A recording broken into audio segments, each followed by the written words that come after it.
Hey guys, welcome back to another video. Today is Deathcard number 20, and we're going to be looking at Martin Bayrhof. Now 20 isn't a crazy number, but we just hit the 400 subscriber mark, which I really appreciate, and actually now we've just gone over, which is really awesome. I do really appreciate that.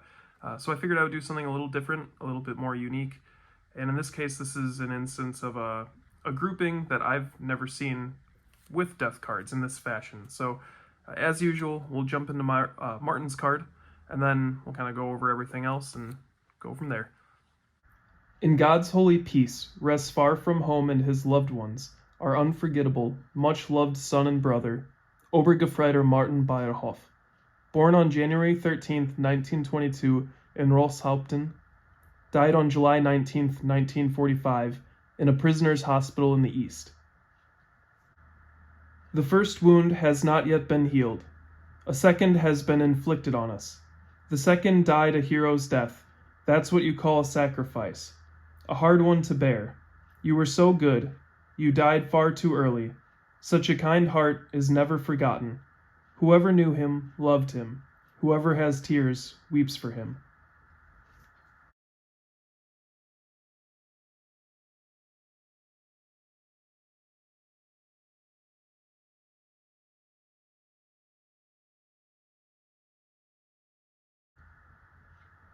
Now, I was unable to find Martin on Ancestry, which by the time you get to 1944, 1945, and at the end of the war, it's very uncommon to find soldiers' records on there. So, unfortunately, we don't know what unit he was with, but Volksbund has him listed, and he's Martin Bayrhof, born January 13th, 1922 in Rosshaupten, and he died July 19th, 1945. His death or missing place is listed as KGL, which is Kriegsgefangenenlazarett, or a military prisoner of war hospital. And then Volksbund has listed down below that, quote, Martin Bayrhof has not yet been transferred to a military cemetery set up by the Volksbund. According to the information available to us, his grave is currently in the following place, KGFSU, Russia. The location that they show for a picture of the grave or the cemetery is Sologubovka, and that's in northern Russia. So, as I said, it's not uncommon to not be able to find the records for these guys, but something we do know, based off of his collar tabs, it says 19, perhaps Infantry Regiment 19, that might have just been his training unit as well, so he could have been sent anywhere. We do know that he was a Obergefreiter, but that's about as much as we know about his military service. Okay, so now looking at these together, I just wanted to bring up what a unique thing this was to me as a collector. For the last 3-ish, 4-ish, maybe years, I've been collecting death cards and things around the subject. I have yet to have even seen something else like this come up. Now, I've seen other photographs of the soldier on the death card come in a grouping, or I've seen a death card with letters home or things like that from the soldier, which I have a thing like that coming up soon for both examples, actually. Anyway, I have yet to have seen something like this. Now, to me, it's reading as the family wanted something that they could visit their son as like a grave to go and, have some closure, to be able to go and, whether it's bring flowers on his birthday or his death day or whatever.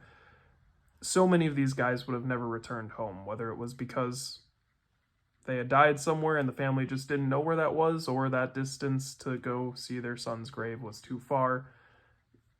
A lot of these guys would never get to come home, and still don't necessarily. A lot of them just get transferred to another cemetery that's set up by the Volksbund in whatever country. Anyway, I just wanted to dive into some brief statistics that I'd found. I'm not saying that these numbers are 100% accurate, and on this kind of subject, I don't think that there is a way to get 100% accuracy. There's too many variables, countries involved, whatnot. But approximately 11 million German POWs were taken during World War II. The Volksbund estimates that more than 2 million German soldiers from World War II remain unaccounted for. Officially, the Soviet Union gave the number of 381,067 POWs that had died in POW camps of the Soviet Union. The West German Commission believed that 3 million 60,000 prisoners of war were taken by the Soviets, and that about 1,094,250 died in captivity of the Soviets. Historian Rudigo says that the maximum is 1 million, and across the group of Western allies, the high estimate is another 1 million. I've seen numbers go half that much, so even let's just say it is half that much. We're talking, anywhere from 1.5 to 2 million guys potentially that had died at the end of the war that are just, they were POWs. They thought maybe they would get to come home at the end of this and that the worst was over, but unfortunately, whether it was sickness, accidents, whatever, it's not uncommon for these guys to have died after the end of the war. I have quite a few death cards for soldiers who were in POW camps that died post-war. So, yeah, it's a sad reality, a lot of these guys, and Martin's one of them that, for the family, they don't necessarily know where he is. He doesn't have a real grave anywhere. He's lost out in a field somewhere or whatever. I mean, they know that it was in what was at one point a POW hospital, but, is any trace of that around anymore? Who knows? I'm not from that area. I've never been, so it's just one of those things that's really interesting about all of this. So I think it's really unique that the family had made this. The seller who had it kept the two together. There's a lot of interesting things about this, but I've just never seen something like it. It's so unique. And again, kind of touching in the sense, too, that perhaps it gave the family closure and whatever. One last interesting thing I'd like to point out on it that makes me believe, two things, I guess, they go along with each other. This, I believe, was outside because, I'm just going to shift this down slightly.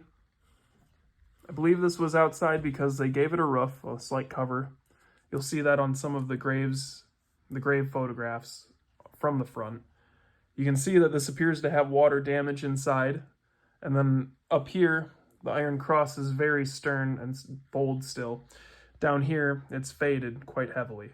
So, from the angles of rain, whatever, The other thing I thought that was interesting, typically on some of those grave photographs that you'll see and whatnot, is that oftentimes you'll see the death runes, the upwards and the downwards, kind of like a Y. Now in this case, we have what appears to be like a star for the birth, and then a cross for the death. I thought that was kind of interesting. I don't believe I've seen the star before come up. But anyways, unfortunately, I don't have any information about Martin, what kind of unit he was in, at what time he had surrendered, anything like that. He could have been in captivity for years and then died at the end. Who only knows? But this is just such an interesting collection to have had, even though it's only 2 items. And I think when I assemble a militaria room, I'll hang this up and maybe put something over it to avoid any more environmental, even though it's going to be inside. But definitely going to get something to, maybe a plaque with some of those statistics put up about it. Just, Martin's another one of the unfortunate statistics of that war, and that we're still trying to clean up all that happened after it, whether it's graves and whatnot. But this kind of rambled out a little bit longer than I thought it would, but I hope you guys enjoyed this one. Again, this is a really interesting thing. I've just never seen something like this. So hopefully you enjoyed episode number 20. Here's to many more. We've got almost 300 cards in the collection, and it tends to grow, so there will be plenty more to come. So enjoy the rest of the day, guys. Hope you have a good one, and I'll see you in the next video.